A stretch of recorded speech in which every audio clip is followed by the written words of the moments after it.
जीवन में कई बार बहुत कड़वे अनुभव हो जाते हैं जिनके लिए हम तैयार नहीं थे। हमने कभी सोचा नहीं था कि लाइफ में एक फेज़ ये भी आएगा।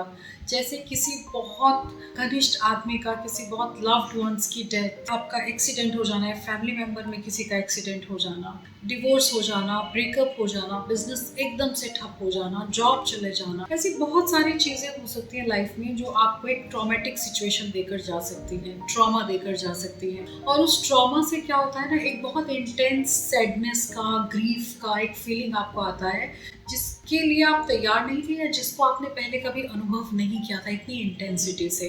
और आप नहीं जानते कि how should I be aware about it, और इसको एड्रेस कैसे करना है और इसको प्रोसेस कैसे करना है। ऐसे में हमारे फैमिली मेम्बर्स, हमारे रिलेटिव्स, हमारे फ्रेंड्स, सिबलिंग्स, वो सब बहुत कॉन्शियस हो जाते हैं और वो चाहते हैं कि हम इस सिचुएशन में स्टक ना हो, इससे मूव ऑन करें।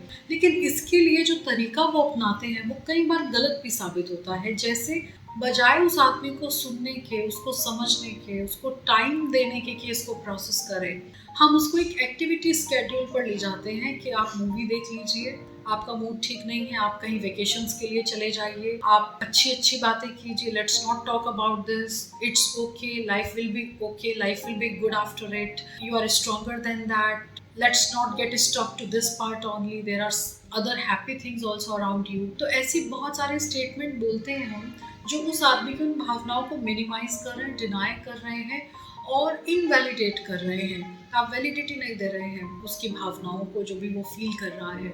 और इससे वो आदमी और बैडली अफेक्ट हो जाता है, क्योंकि वो तो फील कर रहा है ना सैडनेस, उसको तो महसूस हो रहा है जो हो रहा है। आपकी बातें कहने से उसको हेल्प नहीं मिल रही है, और ना ही हेल्प मिल रही है पार्टीज में जाने में, वेकेशन पर जाने पर, या फिर मूवी देखने पर। जब तक वो उसको प्रोसेस नहीं कर लेगा सैडनेस को, तब तक वो कहीं भी चला जाए, वो एक टेम्परेरी ब्रेक तो हो सकता है, लेकिन वो एक परमानेंट सॉल्यूशन नहीं। और हो सकता है वहां पर भी उसके दिमाग में वही थॉट्स चलते रहे। अभी जो मैं केस आपके साथ शेयर करने जा रही हूँ, it is a genuine case of toxic positivity. आप समझ लीजिए टॉक्सिक पॉजिटिविटी किसको कहते हैं। इस केस से एक लड़का मेरे पास आया, 25 साल का, लास्ट ईयर उसकी शादी भी हुई, डिवोर्स भी हो गया है अब, और 15 दिन पहले उसका दोबारा से रिश्ता तय कर दिया है फैमिली ने। लड़के की इच्छा से रिश्ता तय किया है, और वो मेरे पास काउंसलिंग में आया तो उसने कहा, मैम कल उस लड़की ने जिससे अभी मेरा रिश्ता तय हुआ है मुझे फ़ोन पर कहा कि मुझे लगता है शायद आप खुश नहीं हैं। और मैंने तुरंत काउंसलिंग का अपॉइंटमेंट लिया और मैं आया हूँ, क्योंकि मुझे भी ऐसा लग रहा है जैसे मैं चीज़ें इंजॉय नहीं कर रहा हूँ,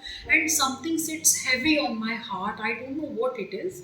शादी जो री मैरिज हो रही है वो मेरी पसंद की लड़की से हो रही है, वो लड़की मुझे ठीक लगी, she is a nice girl, she is of my age. पहली शादी में खुश भी नहीं था, तो ऐसा भी नहीं कि वहाँ कोई अटैचमेंट है, लेकिन फिर भी मैं इंजॉय नहीं कर रहा हूँ चीज़ें। तो जब मैंने उससे डिटेल से बात की तो उस दौरान उसने मुझे कुछ चीज़ें बताई। तो उसने कहा कि मेरी फैमिली बहुत कोऑपरेटिव रही, मेरे पेरेंट्स ने ये एक प्रोटोकॉल ही बना दिया था घर में कि उस लड़के के बारे में जिससे पहले शादी हुई थी हम घर में बात नहीं कर, और स्पेशली वो लड़का जिससे उस लड़के की शादी हुई थी जो काउंसलिंग में मेरे पास आया था, उससे तो इस बारे में कोई बात नहीं करेगा। और उन्होंने मुझे अश्योर किया था कि we will handle everything on our own, so you just enjoy, you go shopping, you go vacations, but don't think about it, don't bother at all and don't talk about it at all। और मैंने कहा आपको मन करता था क्या बात करने का? तो उसने कहा हाँ कई बार तो करता था, क्योंकि ऐसा भी होता है, आज तक भी होता है कि मैं कोई भी काम कर रहा हूँ तो मेरे दिमाग में अचानक से कोई एपिसोड आ जाता है पुराना, चीज़ें दोबारा से एक पिक्चर की तरह मेरे सामने आती है कि ये उस दिन हुआ, अचानक से कुछ भी, और मैं थोड़ी देर बाद फिर मूव ऑन कर जाता हूँ। लेकिन मैंने पेरेंट्स के या सिबलिंग के सामने इसलिए ये बातें नहीं की क्योंकि मुझे लगा शायद मैं उनको ट्रबल करूँगा, और वो सुनने के लिए भी रेडी नहीं थे, क्योंकि वो चाहते ही नहीं थे उस बारे में बात करना। वो मेरे लिए केयर करते, उनको लगता था मैं परेशान हो जाऊंगा। और फ्रेंड्स के सामने बट ऑब्वियस है, I am not comfortable sharing my inner most feelings because I am at a vulnerable position now, so I don't want to discuss that with friends and relatives. Okay, that's okay. आपका मन तो किया होगा बात करने का, मन करता है कि आप इस बारे में बात करें, खुलकर बोलें।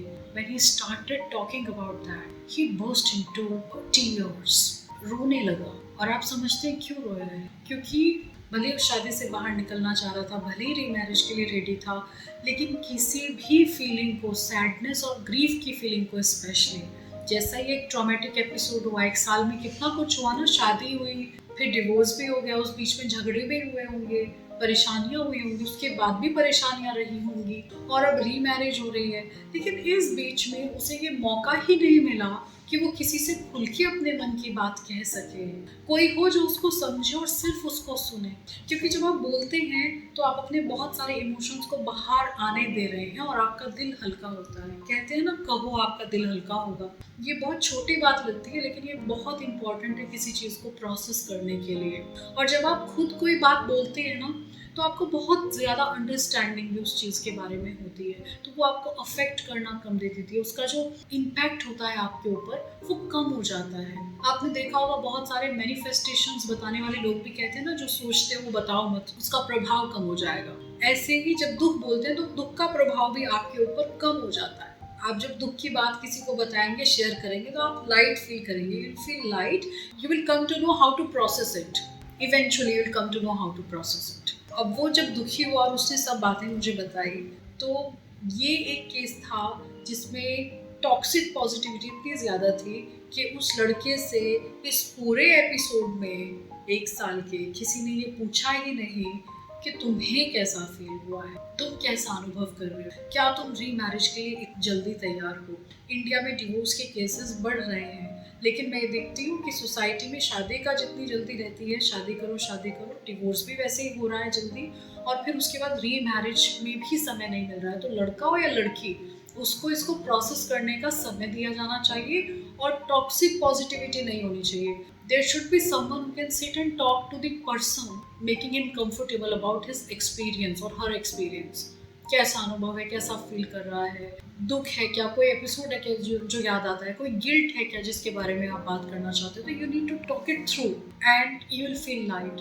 तो 2 चीज़ें ऐसे समय पर, अगर आपका भी कोई फ्रेंड, कोई रिलेटिव ऐसे किसी दौर से गुजर रहा है, तो सबसे पहला सजेशन तो ये है कि रीमैरिज के लिए तब तक नहीं जाएं जब तक आप इस सब से ओवरकम नहीं कर गए, क्योंकि इससे आपकी आने वाली लाइफ भी दोबारा से परेशानी में पड़ जाएगी, क्योंकि आप वही सैडनेस और ग्रीफ में स्टक हो गए हैं, आप उससे बाहर नहीं निकले हैं, और ये आपकी दूसरी, जो आप शादी करके दूसरा जीवन जो शुरू कर रहे हैं, उसमें भी बाधा बनेगी। पहली बात है। दूसरा, टॉक्सिक पॉजिटिविटी मत रखिए। आप आदमी को उतना स्पेस दीजिए कि वो बोल सके। जब आप कहते हैं ना will not talk about it, you are blocking the feelings of the person. If I want to discuss something, I am sad, right, और कोई कह दे let's not talk about that, take the money and go and watch a movie, you will feel better. It's like you are blocking my feelings of sadness. तो भाई, सुख और दुख दोनों जीवन के बहुत इंपॉर्टेंट फैक्टर्स हैं, तो दुख से भी नफरत क्यों? It is also feeling, it's a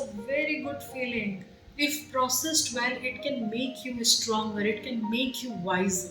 So the only thing is, you need to process your feelings, you need to give time to your feelings, especially of sadness and grief, and give time to yourself also to move on. Move on करने में भी अपने आप को समय देना बहुत ज़रूरी है। तो अगली बार जब भी आप दुखी हो, आप किसी एक ऐसे दोस्त के पास बैठे जो आपको समय देगा, जो आपको सुनेगा ध्यान से, आप जिसके सामने अपनी पूरी भड़ास, पूरे मन की सब बातें कह सकते हैं, और फिर आप मूवी देखने जाइए। तो आप देखेंगे, आप मूवी इंजॉय करेंगे। लेकिन अगर आप वो बातें दिल में रखकर मूवी देखने चले गए, तब आप मूवी इंजॉय नहीं कर पाएंगे।